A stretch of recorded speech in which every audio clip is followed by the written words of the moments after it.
Hi guys! For today's video, I'm here in Uptown Arts Residence. Ngayon, andito ako sa kaibigan ko na meron siyang unit dito na 41.5 square meter.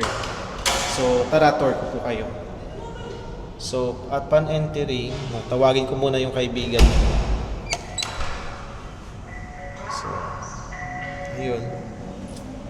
Hi Chi! Good afternoon! Hi. Pwede pumasok sa unit Yes, mo? of course. Come in.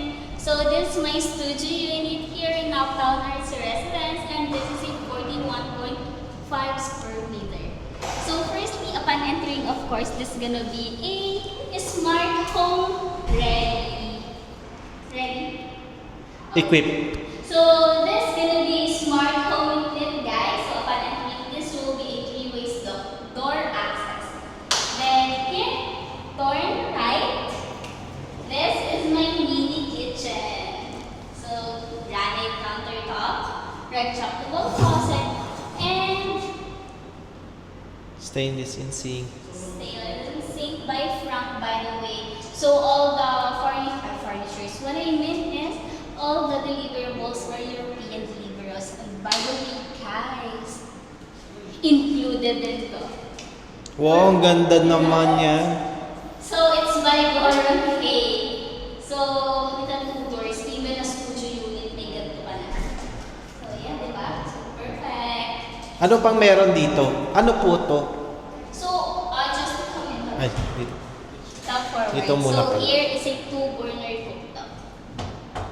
More Wow. safe. Then this is the. Look at that, so beautiful. It's by Goron Hay, by the way. So here, additional for the being smart home equipped, we have this one video and audio intercom that connected to the lobby. So whenever I have visitor, I can connect through the lobby through this, to the lobby through that. So as mentioned, smart home equipped again. So this is HDL. So through this, you can connect through your phone. Oh, ang ganda naman yan. Yes. Kahit nasa labas ako, pwede siya access. So whenever you forget to turn on off your lights, pwede mo siya Wow, ganda pala. gamitin. Then moving forward, here Paul, I have here the very bulky,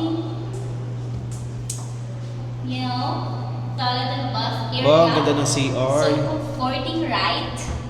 So yeah, you can check it all.